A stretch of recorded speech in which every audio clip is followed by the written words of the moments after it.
You're listening to Savor on the Jefferson Exchange. My name's Will Smith. We like to talk about food in all ways, shapes, and forms, emphasis on making it local.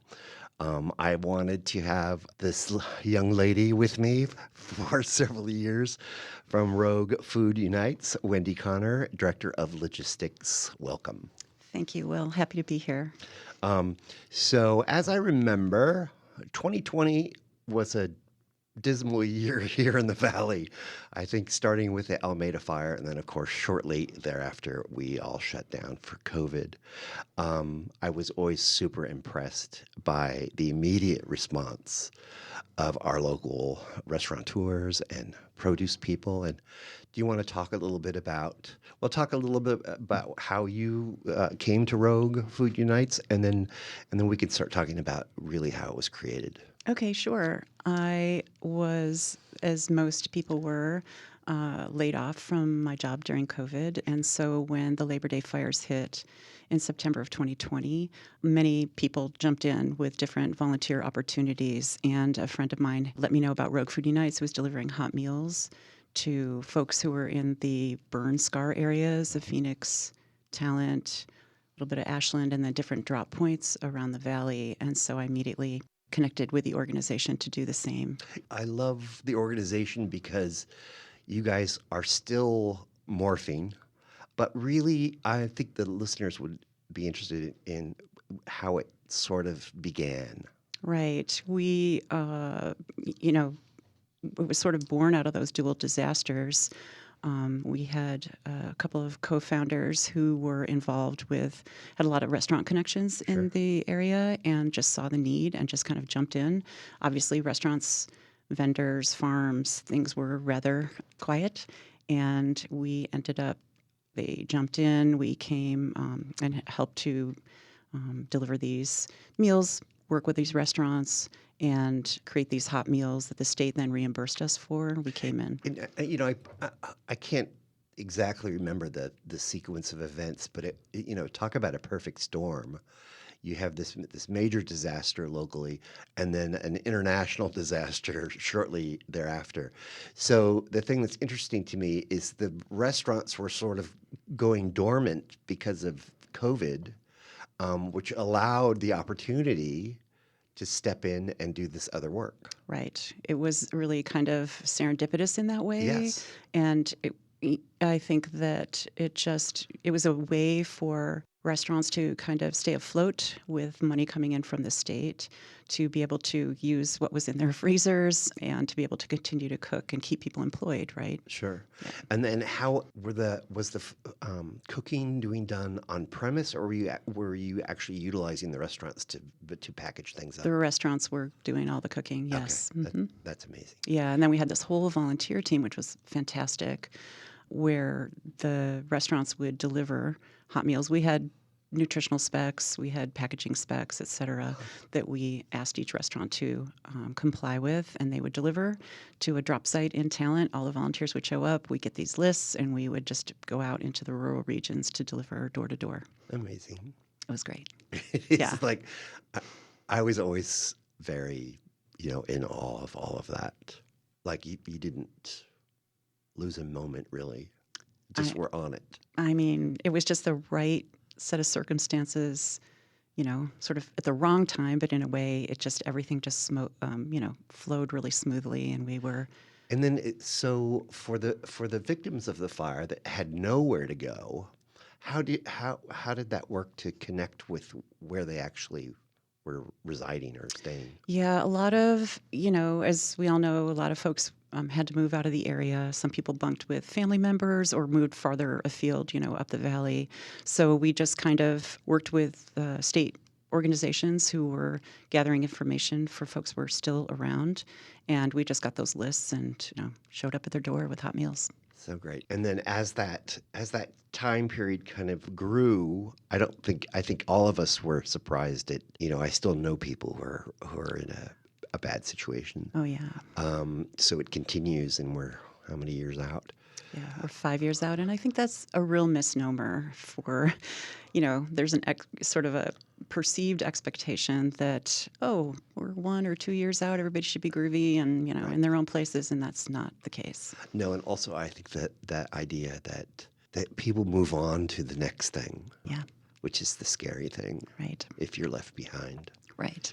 So so in addition to the meals, you guys also did another amazing thing, which were these markets. Right. The way we kind of evolved with the individuals that we were serving, where when families would move into temporary housing in the county and the FEMA parks, Right.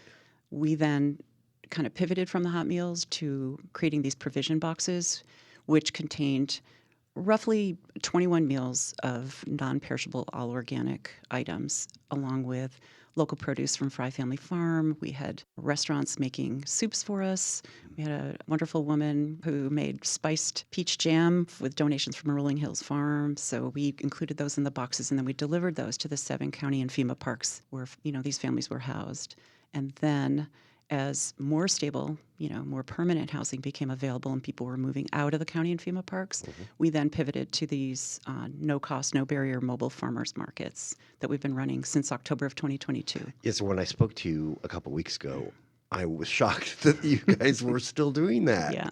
And for anyone that's feeling a little unstable about things, I urge you to look into these markets because I think they could get you over the hump. Please, yes. And that is a weekly market. Right. We You- run 3 markets a week. Tuesdays, we are in Medford. Wednesdays, we're in Eagle Point. And Thursday, we're in Talent.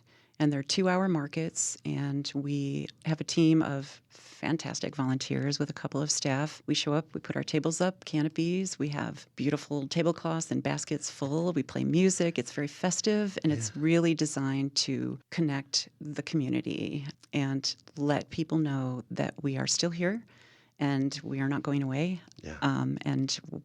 We source all of our produce as locally as possible, and it's all organic.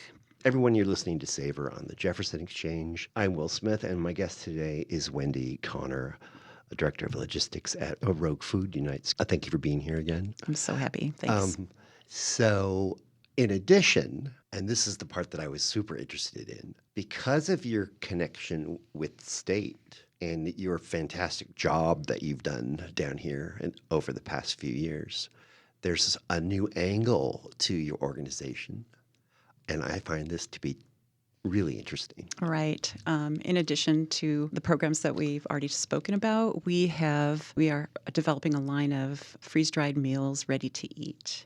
And we have a commercial kitchen, and we are creating organic, again, locally sourced as much as possible meals to be able to distribute around the state during times of disaster, because we all know something will be coming along, and these meals will be palatable for 25 years, and This is the amazing part. I know.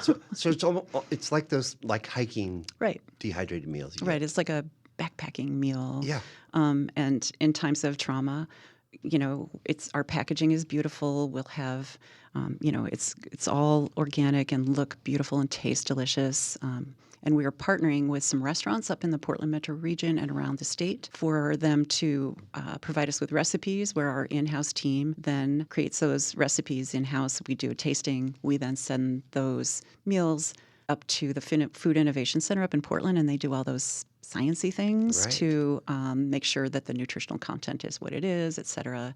And then they'll be ready for producing in large quantities and then And dispensing. is there a goal as to what that amount is going to be?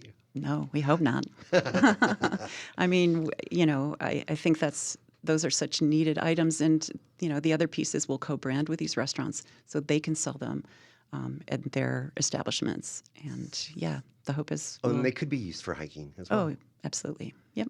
Yeah, I find that to be very intriguing. Yeah, and then you can keep them in your go box for your next disaster, right? And Right. have those all ready to go. I hate to think about the next disaster, but given things that are happening on the planet, you have to wonder. And now you've helped this community so much with food there just seems to be another wave of something happening, and that's going to be the loss of food benefits and WIC and food stamps. And Right. so I hope you guys aren't going anywhere. No, I mean, all the more reason for us to continue doing the work that we're doing, and happily so. And of course, as with any nonprofit organization, we're always looking for sustainable long-term funding. We do have some grant support and donor support, and we also do, there's several other programs that we have a disaster case manager that works with us on our team, still helping folks with resourcing some items that they need post-fire. We have a policy team that is working, keeping our eye on Salem and what's going on up there in our state legislature, and providing content and comment on things that affect food systems locally. We have a Southern Oregon Farmers Network that we've developed, working to keep the money local and to help continue to create a vibrant farm economy around here. So we work with a lot of local farms who are crop planning for us, because we are such a large purchaser of local products. So, we're just getting going. And we So also, amazing. one thing I wanted to mention is we do also, in January 2024, the Oregon Department of Human Services, their Office of Resilience and Emergency Management, awarded us the statewide feeding contract for the entire state. So all 36 counties are in our purview for any kind of disaster feeding.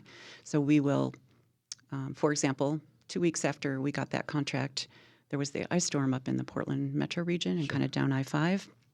We contacted restaurants up in the areas that we knew and had them create meals. We then got reimbursed by the state, so that money stayed local, and they were feeding people in warming shelters. And So do you also have that data of, say, if there's a disaster in one county, is that part of your sort of data collection of getting relationships prepared? Absolutely, yes. Oh my God. Yes. Endless. Yeah. It's really, I think one of the things the state knows about us is that we always say yes when we're called upon. We find a way to help feed our communities with solid, good, nutritious food, because we're about disrupting the kind of model where everyone deserves delicious, organic, beautiful Good food. food. Yeah. Yeah, isn't that the truth? I urge anyone who is feeling hungry to reach out to you guys. If somebody would be interested in volunteering, how would they go about that?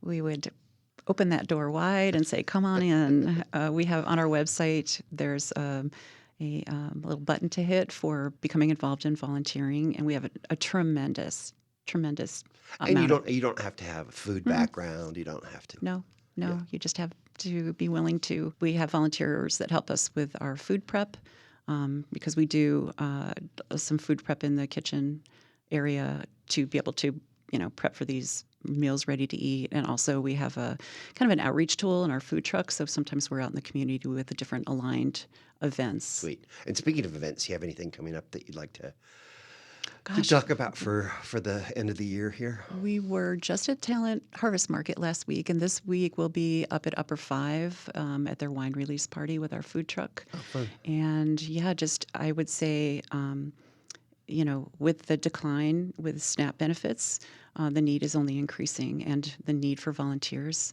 to help us out at the markets and with food prep is also an issue. And we really, we welcome anyone to come and join us. So great. Unfortunately, that's all the time we have for today. I thank you so much for coming on the show today. Thank you very much, Will. Yeah. I urge everybody to check out Rogue Food Unite's website. There's information about being a volunteer. There's probably information about if you have upcoming events. And really a huge thank you from the community. I think you guys are stars. Thank you. We have an amazing team that I'm so proud to work with. Yeah. Good. We've been speaking with Wendy Connor of Rogue Food Unites. And just to remind you, you've been listening to Savor on the Jefferson Exchange. My name is Will Smith, and you can find us at jeffexchange.org or Apple, Spotify, or wherever you get your podcasts. As always, eat well.